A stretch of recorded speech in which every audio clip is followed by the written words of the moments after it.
सारे 9th और 10th के बच्चों को मेरा गुड आफ्टरनून। दोपहर के 12 से ऊपर हो गए इसलिए गुड आफ्टरनून बोल रहा हूँ। हम कर रहे हैं हाइट्स एंड डिस्टेंस यानी कि एप्लीकेशन ऑफ ट्रिग्नोमेट्री वाला टॉपिक कर रहे हैं। एनसीईआरटी में 9.1 एक्सरसाइज है और बच्चों मैंने पूरा 8 चैप्टर करवा दिया। तो आज हम एग्जाम्पल भी कर रहे हैं। एग्जाम्पल सारे एनसीईआरटी के एग्जाम्पल पक्का करने चाहिए क्योंकि वो बोर्ड में पक्का आते हैं वो, ठीक है ना। तो 198 पेज पर हम जो है एग्जाम्पल 1 कर रहे हैं इसमें। तो यहाँ पर पहले हम क्वेश्चन पढ़ते हैं। तो इससे क्वेश्चन से पहले बता दूँ, बस इतना और करना है, ज़्यादा ड्रामेबाजी नहीं कि कोई पेड़ पे चढ़ रहा है, कोई क्या कर रहा है, ठीक है। तो सिंपल नीचे से ऊपर देखने पर एंगल ऑफ एलिवेशन बनता है, ठीक है। ऊपर से नीचे देखने पर एंगल ऑफ डिप्रेशन बनता है। एंगल ऑफ एलिवेशन नीचे से जब ऊपर देखते हैं तब बनता है, एंगल ऑफ डिप्रेशन जब आप ऊपर से नीचे जब देखते हैं, ठीक है ना। अच्छा, ये बात तुम्हें पता ही है। अच्छा, अब ध्यान करना, जिस चीज़ का एंगल ऑफ एलिवेशन बनेगा वो ऊपर होगी, जिस भी चीज़ का एंगल ऑफ एलिवेशन बनेगा वो ऊपर होगी, और जहाँ से बनेगा वो नीचे पॉइंट होगा वो। और जहाँ से जिस चीज़ का एंगल ऑफ डिप्रेशन बनता है वो नीचे होती है, जिस चीज़ का एंगल ऑफ डिप्रेशन बनता है वो नीचे होती है, और जहाँ से बनता है वो ऊंची होती है। एंगल ऑफ डिप्रेशन जहाँ से बनता है वो ऊंची होती है। 198 पेज पर हमें कर रहे हैं बच्चों, ठीक है, ओके। और जो डिफरेंट बोर्ड के बच्चे उनके भी काम आ जाएगी, ठीक है। ऐसा कुछ नहीं होता, क्वेश्चन सामने लिखा हुआ है, कोई टेंशन वाली बात नहीं है। अच्छा, कह रहा tower stands vertically on the ground. एक टॉवर खड़ा हुआ है, बिल्कुल सीधे खड़ा हुआ है, दैट्स ऑल, वर्टिकली खड़ा हुआ है ऑन द ग्राउंड। आप from a point on the ground पर किसी पॉइंट से, ब्रैकेट वाला बाद में पढ़ेंगे। From a point on the ground the angle of elevation of the top of the tower is found to be 60 degree. कोई पॉइंट है ज़मीन पर, वहाँ से एंगल ऑफ एलिवेशन कितना है, वो 60 डिग्री का है, उसके टॉवर के टॉप का। तो angle of elevation of the top of the tower, tower के टॉप का एंगल ऑफ एलिवेशन बन रहा है, ठीक है। तो यानी कि वो ऊपर है टॉवर, और ज़मीन वाला जो पॉइंट है वो तो सीधा डेफिनेट, वो ज़मीन वाला तो नीचे होगा। अच्छा, और जो पॉइंट है ना, वो जो पॉइंट है वो कितना दूर है, which is 15 metre away from the foot of the tower. Tower के फुट से, यानी कि वो यहाँ से 15 मीटर दूर थे, यानी कि हम ये टॉवर ये ले लिया हमने, ठीक है ना। और ये हमारे, मैं फिगर बाद में ही बनाता हूँ। अच्छा, ए भी आपका ये टॉवर हो गया, ठीक है ना। और यहाँ से आपका ये ज़मीन पर कोई पॉइंट हो गया सी, ये फुट से ये कितना देखो, tower stands vertically on the ground from a point of the ground के किसी पॉइंट से, which is 15 metre away from the foot of the tower. जो टॉवर से कितना दूर है, 15 मीटर दूर है उसके फुट से, ओके। अच्छा, from the angle of elevation of the top of the tower is found to be 60 degree. जो एंगल ऑफ एलिवेशन है टॉवर के टॉप का, यहाँ से वो 60 डिग्री बैठ रहा है। कितना बैठ रहा है, 60 डिग्री, ठीक है। टॉप एंगल का जो टॉवर है उसके टॉप का एंगल ऑफ एलिवेशन कितना है, एंगल ऑफ एलिवेशन कितना है, 60 डिग्री है, ठीक है, ओके। और वो कह रहा है भी आप टॉवर की हाइट निकालो, ठीक है।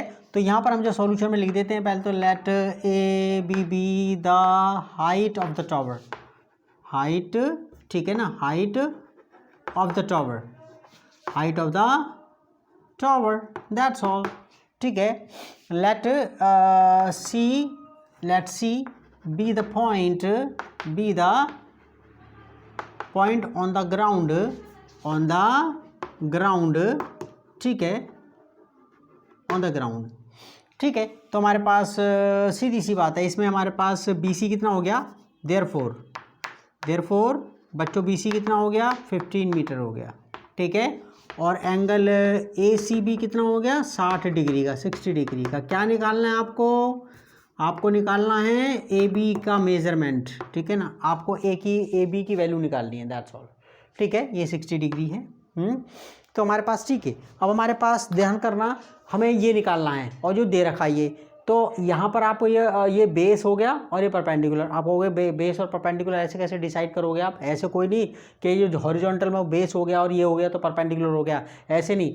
ये एंगल डिसाइड करता है। ये एंगल 60 जो है, एंगल 60 किससे चिपका हुआ है, इससे चिपका हुआ है, ठीक है ना, साइड BC से। तो BC इसकी एडजेसेंट साइड होगी, एडजेसेंट साइड होता है बगल वाला, तो यानी कि इसके बगल वाली साइड कौन सी है, 60 के लिए BC है।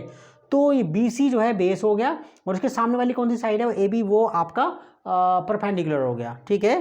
तो ये क्या है, एडजेसेंट साइड क्या होता है, बेस, और जो अपोजिट साइड को क्या बोलते हैं, परपेंडिकुलर, ठीक है। तो हम जो है इसके अंदर, अब इसमें से यहाँ पर ये, तो ये बेस हो गया, परपेंडिकुलर हो गया, तो परपेंडिकुलर और बेस का रिलेशन है, और यहाँ पर परपेंडिकुलर और बेस में दो रिलेशन होते हैं हमारे पास, या तो ये ऊपर आए ये नीचे आए, या फिर ये ऊपर आए और ये नीचे आए, दो ही रिलेशन हो सकते हैं।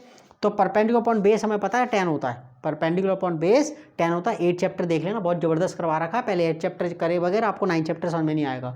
तो परपेंडिकुलर अपॉन बेस क्या होता है 10, और बेस अपॉन परपेंडिकुलर क्या होता है कॉट। आप 10 ले लो कॉट ले लो, कोई फर्क नहीं पड़ रहा, दोनों का आंसर सेम निकलेगा। तो यहाँ पर हम करते हैं, ठीक है ना। नाउ सब्जी वाला सब्जी बेच रहा है, नाउ बेटा ट्रिग्नोमेट्री से भी ज़्यादा इंपॉर्टेंट है सब्जी, हाँ वेजिटेबल्स। तो in right triangle A B C, A C भी लिख देना आप, कोई फर्क नहीं पड़ रहा उसमें, ये सिमिलरिटी वाला थोड़ा नहीं है। ओ 6 चैप्टर भी करवा दिया, देख लेना, बहुत ज़बरदस्त करवाया बेटा 6 चैप्टर आपका ट्रायंगल वाला। अच्छा in right triangle A B C हम क्या ले रहे हैं 10 ले रहे हैं, हम क्या ले रहे हैं 10 60, और ये ए बी और ये बी सी, ठीक है।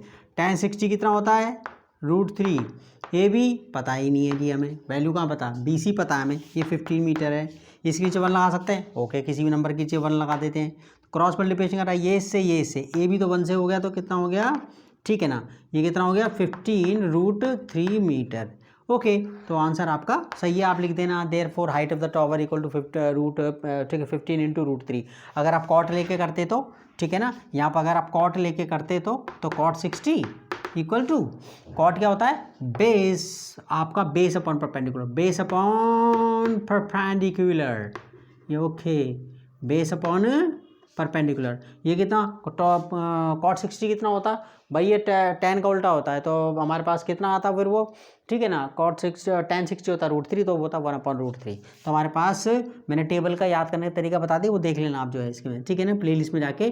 तो मेरे प्यारे बच्चों ये कितना हो गया 1/√3, बी सी की वैल्यू 15, ए बी हमें नहीं पता, ए बी हमें नहीं पता, फिर क्रॉस मल्टीप्लिकेशन करो, ये इससे और ये इससे मल्टीप्लाई, तो ए बी कितना आ गया, वही आंसर आ गया, वही आंसर आ गया, दैट्स ऑल। लिख देना height of the tower, height of the tower. तो आपका पहला क्वेश्चन खत्म। अब सेकंड, ठीक है ना, पहला एग्जांपल खत्म हो गया, आप इसे कॉपी करो और मैं ऐसे करके पॉज कर दिया करो, नो एडिटिंग, मेरा एडिटिंग करना मेरे बस की नहीं है, ठीक है। तो सेकंड एग्जांपल कर रहे हैं आप, कॉपी करो बच्चों इसे।